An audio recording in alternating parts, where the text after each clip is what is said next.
크리스마스 복된 성탄의 아침입니다. 오늘 우리가 기쁨으로 주님의 나심을 축하할 때에 그 기쁨과 그 감사의 은혜가 늘 우리의 삶을 지탱하는 하나님의 은혜로 남기를 원합니다. 우리 성탄은 기쁨의 소식을 전하는 가장 큰 절기 중에 하나입니다. 세상 모든 사람들은요, 이 성탄의 기쁨을 갖게 되죠. 왜 그럴까요? 성탄은 모든 인류가 하나님께로 나아갈 수 있는 축복의 통로의 출발이기 때문에 그렇습니다. 하나님을 믿지 않는 사람들은 아니다라고 말할 수 있습니다. 그러나 성경은요, 세상을 향해 오신 예수님의 그 나심에 대하여 하나님 나라가 새롭게 세워질 것이며 우리 예수님을 통하여 우리 모든 인류가 하나님께로 나아갈 수 있는 그 문이 열렸음을 말씀하고 있기 때문입니다. 그리고 그 문으로 들어갈 수 있는 길은 오직 예수 그리스도 그분만을 통해서라고 말씀합니다. 그러므로 성탄은 우리 모든 사람들이 가장 기뻐하고 감사함으로 맞이해야 될 절기라고 성경은 말씀하고 있는 것입니다. 오늘 본문 누가복음 2장 10절에 보면 내가 온 백성에게 미칠 큰 기쁨의 좋은 소식을 너희에게 전하노라 라고 말씀합니다. 온 기쁨의 좋은 소식, 다시 말해서 온 세상에 전해질 하나님께서 주실 가장 큰 기쁨의 그 좋은 소식이 무엇입니까? 천사들을 통하여 목자들에게 전하여진 구주의 나심을 말씀하고 있습니다. 바로 인류를 위하여 생명을 주시기 위하여 이 땅 가운데 오신 아기 예수의 탄생을 말씀하고 있습니다. 자, 그런데 사실 이 좋은 소식은요, 하나님께서 우리에게 은혜로 거저 주시는 크신 은혜의 큰 기쁨의 좋은 소식입니다. 우리가 그 은혜를 받을 자격이 없습니다. 우리가 그 은혜 안에 들어갈 수 있는 조건도 되지 않습니다. 우리는 늘 죄에 살았던 사람들입니다. 우리는 늘 세상의 죄 가운데 머물렀던, 그냥 세상 가운데 죽어있던 그와 같은 모습이었습니다. 그런데 하나님은요, 그런 우리를 살리기 위해서 그 아기 예수 그리스도를 이 땅에 보내주신 것입니다. 우리는요, 일상에서 많은 좋은 소식들을 듣지 않습니까? 아마 지금 수능을 친 우리 고3 자녀들은 좋은 합격의 소식을 기다릴 것입니다. 직장인들은 승진이 되거나 또 월급이 인상되거나 여러 가지 많은 좋은 소식들을 원할 것입니다. 또한 전쟁 중에 있는 나라들은 전쟁이 그치고 또 여러 가지 많은 국가적 어려움 속에 있는 나라들은요, 그 모든 것들이 이제는 평화롭게 안정되게 되어지는 그런 소식들을 원하며 기다릴 것입니다. 인생에 있어서도 그런 소식을 통하여 우리가 기쁨을 누리며 그것을 간절히 바라며 살아가고 있는데, 여러분, 우리의 영적인 부분들, 여러분, 우리가 하나님 앞에 생명으로 살아날 수 있는 이 구원의 복음의 소식들이 우리 가운데 들려졌는데 이것이 어찌 기쁜 소식이 아닐 수 있겠습니까? 과거에는요, 성탄절 그 주간이 되면 많은 사람들이 함께 성탄의 카드를 사서 그것에 서로를 축복할 수 있는 아름다운 메시지를 나누는 그런 모습들이 많았습니다. 요즘은 카톡 메시지로 이 성탄 카드를 대신해서 참 한편으로는 좀 마음이 씁쓸하기도 하지만, 우리가 그렇게 믿는 사람, 믿지 않는 사람들이 작은 카드에 마음을 담은 그 카드를 보내면서 그것을 받는 자와 또 그것을 보내는 사람들 서로에게 큰 기쁨이 되지 않았습니까? 만약 여러분들이 오늘 이 시간 누군가에게 카드를 쓴다면 어떤 분에게 카드를 쓰고 싶습니까?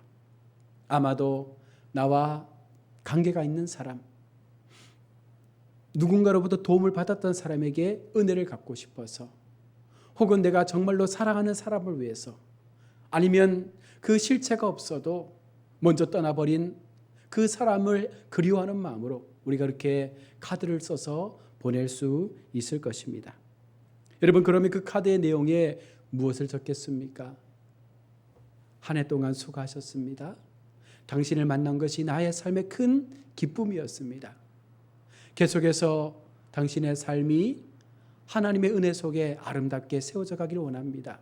우리는 마음 가운데 좋은 이야기들, 축복의 이야기들, 감사의 고백들을 담아서 행여나 내가 미처 하지 못했던 그 마음의 이야기들을 성탄의 카드에 담아서 분명 나눌 수 있을 것입니다. 중요한 것은 그 카드를 써야 한다는 것이죠. 그리고 그 카드가 상대에게 전달되어야 한다는 것입니다. 그리고 그 상대가 그 카드를 읽고 보내어진 사람의 마음을 헤아리고 이해할 수 있어야 한다는 것입니다. 오늘 하나님께서 이 땅 가운데 기쁨의 좋은 소식을 보내주시면서 우리에게 성탄의 메시지를 들려주고 있는 것입니다. 보내주신 하나님의 그 마음을 우리가 받고 우리가 그 성탄의 기쁜 소식을 들음을 통해서 우리가 얼마나 하나님 앞에 귀한 존재로서 지금 기억되고 있는지를 우리가 분명 깨달아야 하는 것입니다. 세상의 좋은 소식에도 우리는 그렇게 기뻐하면서 내가 세상 가운데 죽어 살아가던 그 인생을 향하여 하나님께서 우리에게 보내주신 그 성탄의 기쁨 소식 앞에 우리가 아무런 변화 없이 묵묵하게 그렇게 이 성탄을 맞이한다면 아마 우리는 영적으로 더 큰 병을 갖고 있는 사람들일 것입니다. 기쁨의 소식에는요, 분명 하나님의 큰 은혜의 선물이 함께 담겨 있습니다. 그래서 이것이 훨씬 더 우리에게 가치 있고 소망이 있는 소식이 되는 것입니다. 가장 큰 기쁨의 선물이 무엇입니까? 그것은 하나님께서 우리에게 직접 찾아오셔서 직접 주신 선물입니다. 그 선물의 내용은 바로 우리 구주 예수 그리스도 그분 자신입니다. 이 선물이 우리에게 있어서 가장 큰 선물이라고 오늘 성경은 말씀을 하고 있습니다. 그런데 만일 우리가 이 큰 선물을 받지 않는다면 이것처럼 불쌍한 일은 없다는 것이죠. 또한 이것보다 더 하나님의 마음을 아프게 해드리는 것도 없다는 것입니다. 하나님은 인류를 사랑하셔서, 아니 나를 사랑하셔서 그 아들 독생자마저도 나를 위하여 세상 가운데 보내어 주셨는데 그 기쁨의 큰 소식을 듣고도 우리가 그 하나님을 영접하지 않는다면 이것은요, 나에게도 아픈 일이며 하나님에게도 슬픈 일이 될 수밖에 없는 것입니다. 지금부터 2000년 전에 하나님께서 당신의 아들을 우리에게 큰 선물로 주었을 때 많은 사람들이 그 선물을 기뻐하면서도 받아들이지 않았습니다. 그들의 삶 가운데 다시 오실 메시아에 대한 대망사상이 있었음에도 불구하고 직접 그 예수님께서 이 땅 가운데 오셨지만 그들은 그분을 기쁨으로 맞지 않았습니다. 그들은 너무나 바빠서, 너무나 분주해서 그 귀한 선물이 왔음을 깨닫지 못한 것입니다. 여간마다 방마다 아기 예수님의 그 누울 자리를 찾았지만 어느 누구도 예수님에게 방을 제공하지 않았습니다. 왜 그럴까요? 그들은 너무나 분주했습니다. 세상의 바쁜 상황 속에서 예수님의 탄생에 대한 소식에 대하여 그들은 귀를 기울이지 않은 것입니다. 또한 마음의 준비가 되어 있지 않습니다. 그리고 아기 예수를 맞이할 마음의 여유가 없었던 것입니다. 그것은 세상의 욕심과 세상의 것들로 가득 채워진 그 마음 가운데 하나님께서 들려주신 예수님의 탄생 소식은 결국 그들의 마음에 감동이 되지 않는 것입니다. 아니 그냥 흘려버리는 큰 의미가 없는 소식으로 들릴 수밖에 없었던 것입니다. 사실 성탄절이 세상에는 기쁜 날일지 모르겠지만 하나님에게 있어서는요, 어쩌면 슬픈 날일 수밖에 없습니다. 왜 그렇습니까? 그 아들을 세상 가운데 보내셨을 때에 하나님께서 어떤 마음으로 그 아들을 보내셨겠습니까? 그냥 보낸 것이 아닙니다. 사람의 몸을 입게 하셨습니다. 이 땅에서의 십자가의 수많은 고통들을 짊어지게 하셨습니다. 그리고 십자가의 처절한 고통 가운데 죽게 하셨습니다. 여러분, 누구를 위하여? 우리를 위하여, 저와 여러분을 위하여 하나님은 그와 같은 선택을 하신 것입니다. 그럼에도 세상은, 그럼에도 우리와 수많은 사람들은 예수님의 이 탄생의 소식에 대하여 전혀 반응하지 않는 것입니다. 이 성탄절에 아기 예수께서 우리에게 그리고 나에게 오셨음을 여러분 믿으시길 바랍니다.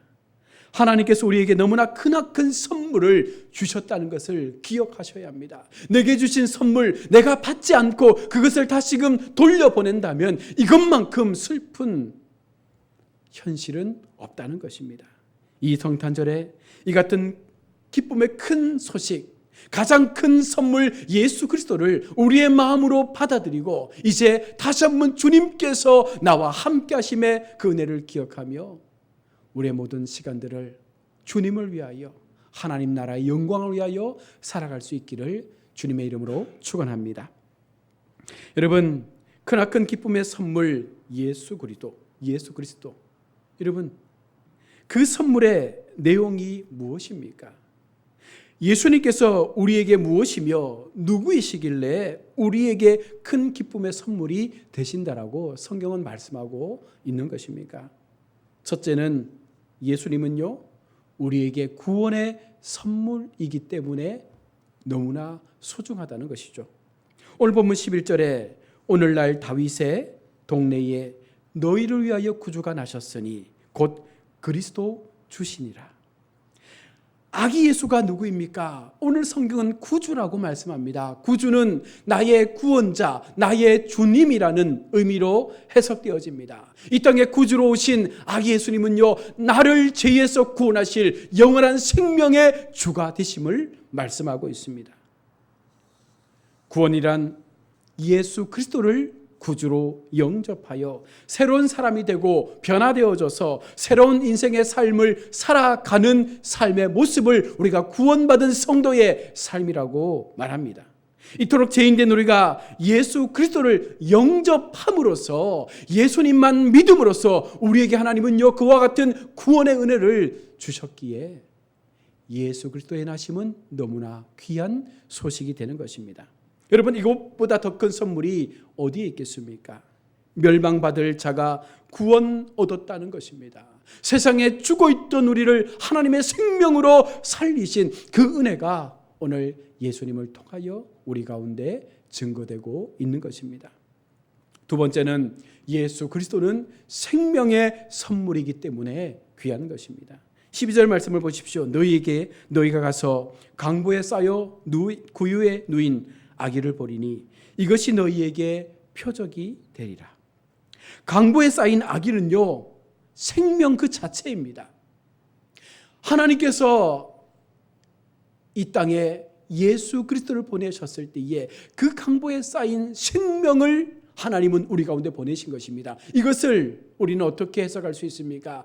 세상에 죽어있는 우리, 생명 없이 철저하게 지옥 백성으로 살아가야 될 우리를 향하여 그 생명이 이 땅에 오심으로, 그 생명의 빛이 이 땅에 오심으로 우리에게도 그 생명이 우리 마음 가운데 들어올 수 있는 그 통로가 예비된 것입니다.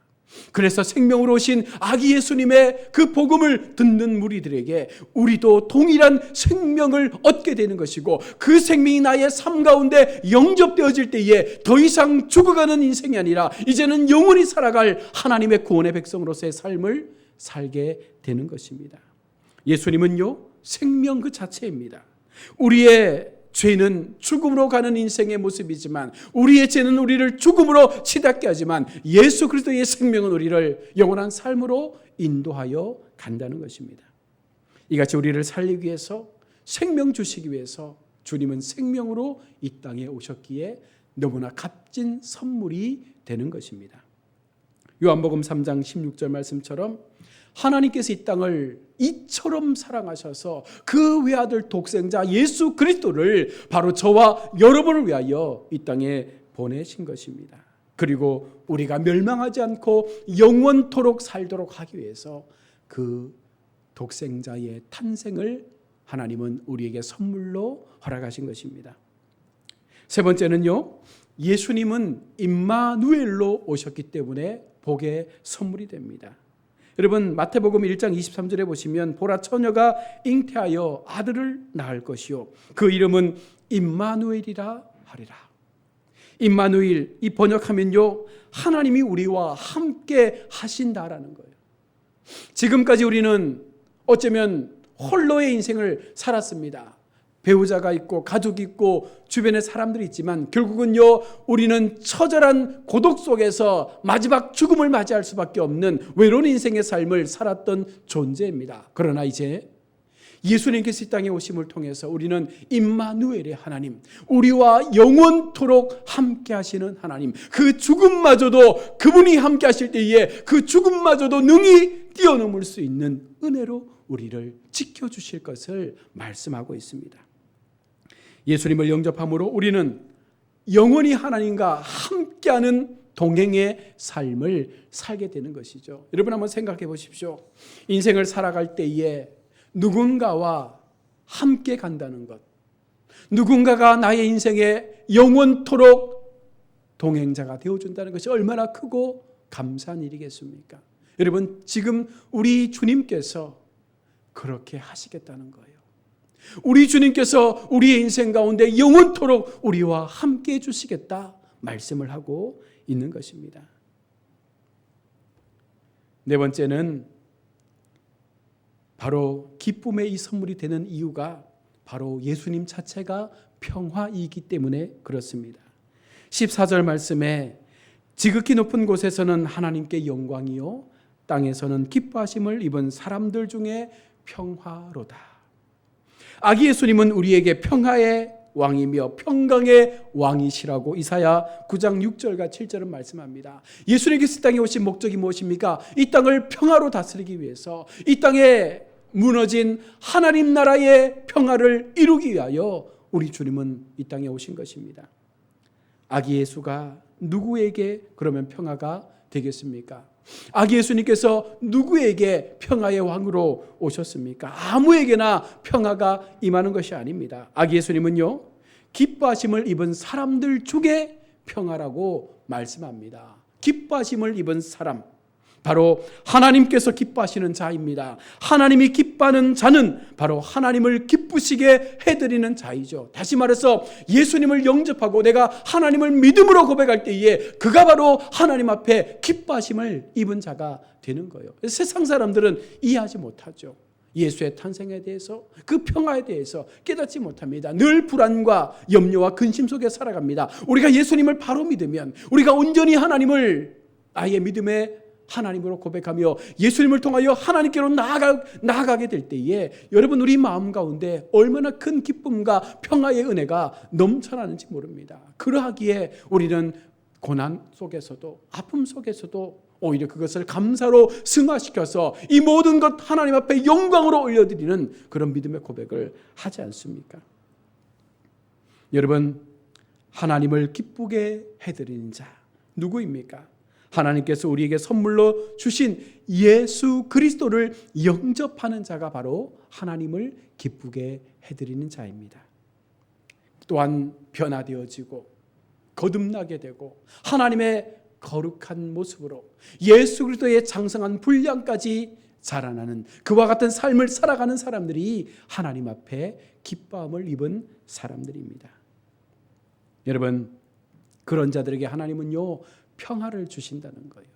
세상은 불협의 세상 아닙니까? 늘 전쟁과 여러 가지 많은 인생의 고통과 질병과 아픔들이, 기근들이, 수많은 인생의 싸움들이 우리를 불안하게 하고 힘들게 하고 어렵게 하고 우리 마음을 가슴 아프게 하지만 하나님의 평화가 임할 때에 여러분, 우리를 둘러싸고 있었던 모든 세상의 악한 모습들이 사라지게 되고 하나님 주시는 그 하늘의 평화를 통하여 우리가 기쁨의 삶을 살아 누리게 되는 것입니다. 요한복음 14장 27절 말씀에 평안을 너희에게 끼치노니 곧 나의 평안을 너희에게 주노라. 내가 너희에게 주는 것은 세상이 주는 것 같이 아니하니라. 너희는 마음에 근심하지 말고 두려워하지도 말라라고 말합니다. 하나님의 평안이 임하면, 예수 그리스도의 그 은혜를 입은 성도가 하나님의 그 평안 가운데 거하면 여러분, 결코 두려워하지도 말고 염려하지도 말고 근심하지도 말고 하나님과 함께 그 길을 걸어가기만 하면 된다라고 말씀하고 있는 것입니다. 사랑하는 우리 성도 여러분, 이 기쁨의 성탄에 나를 위하여 오신 구원의 주 생명이신 아기 예수님을, 우리가 임마누엘의 그 예수님을, 평화의 왕으로 오신 이 땅에 생명 주신 그 예수님을 우리가 기쁨으로 찬양하며 나의 마음 가운데 영원히 모셔드릴 수 있는 우리 모두가 될 수 있기를 원합니다. 또한 그 큰 기쁨의 소식을 듣지 못한 사람들에게 우리가 이 복음의 메시지를 전할 수 있기를 원합니다. 세상을 향한 큰 기쁨의 소식이었습니다. 나만 듣는 것이 아닙니다. 모든 사람들이 들을 수 있도록 이제는 우리가 그들을 향하여 이 큰 기쁨의 소식을 세상 가운데 전해야 하는 것입니다. 그것이 바로 우리가 은혜로 사는 성도의 모습이요, 그것이 예수님을 내 마음 가운데 모셔드린 복음으로 사는 성도의 바른 삶의 모습으로 우리는 분명 기억해야 합니다. 세상은요, 여전히 외롭고 힘들고 어려운 상황에 놓인 많은 사람들이 있습니다. 힘든 상황 앞에서 좌절하고 낭망하고 갈 길이 보이지 않아서 고통하며 어디로 가야 할지 몰라 방황하는 수많은 사람들이 있지 않습니까? 그들은 길을 찾지 못하고 있습니다. 이제 우리가 길을 보여줘야 합니다. 예수님께서 길이요 생명이요 진리라고 말씀했습니다. 그분이 생명이기에 우리가 그분을 전하고 그들이 또한 그분을 만나게 될 때에 그들 또한 하나님의 생명을 받아들이게 되는 것입니다. 그 생명을 받는 순간 더 이상 방황하지 않습니다. 더 이상 헤매지 않습니다. 더 이상 세상 앞에 아파하지 않습니다. 이제는 하나님 때문에 감사하고 이제는 하나님 때문에 기뻐하는 삶을 살아가게 되는 것입니다. 성탄의 기쁨의 큰 소식, 오늘 주님은 우리에게 너무나 큰 선물을 주셨습니다. 예수 그리스도, 그분이 나에게 오신 것, 내가 그분을 믿음으로 지금까지 경험하지 못했던 놀라운 하늘의 영광과 기쁨을 내가 받아 누리며 아름다운 인생의 또 남은 시간들을 살아갈 수 있도록 인도해 주신 하나님의 그 사랑이 오늘 우리에게 함께하고 있다는 사실을 여러분 기억하시면서 이 한 해의 남은 시간들을 아름답게 또 정리하시고, 내가 누구인가, 나는 얼마나 하나님을 사랑하고 있는가, 나는 얼마나 이 성탄의 기쁨 앞에 감격하며 하나님을 향한 경배와 기쁨의 찬양을 드리고 있는지 여러분 돌아보시면서 2020년을 마무리하시고 또 새로운 2023년 내게 주신 하나님의 믿음의 걸음들, 나를 통하여 어떻게 일하실지를 우리가 기대하시면서 새해를 우리가 맞이할 수 있다면, 여러분 우리의 인생은 근심이 아니라 염려가 아니라 소망 가운데 불러주신 하나님의 기쁨만이 우리의 삶을 채워가게 될 줄로 믿습니다. 그 마음 가지시고 또 새로운 한 주간, 이제 마지막 2022년에 한 주간이 남아 있습니다. 하나님 앞에 후회 없도록, 부끄러움 없도록 생명이신 우리 예수님과 함께 이 시간들을 귀하게 걸어가시는 우리 모든 성도님들의 삶이 될 수 있기를 주의 이름으로 축원합니다. 아멘. 기도하겠습니다.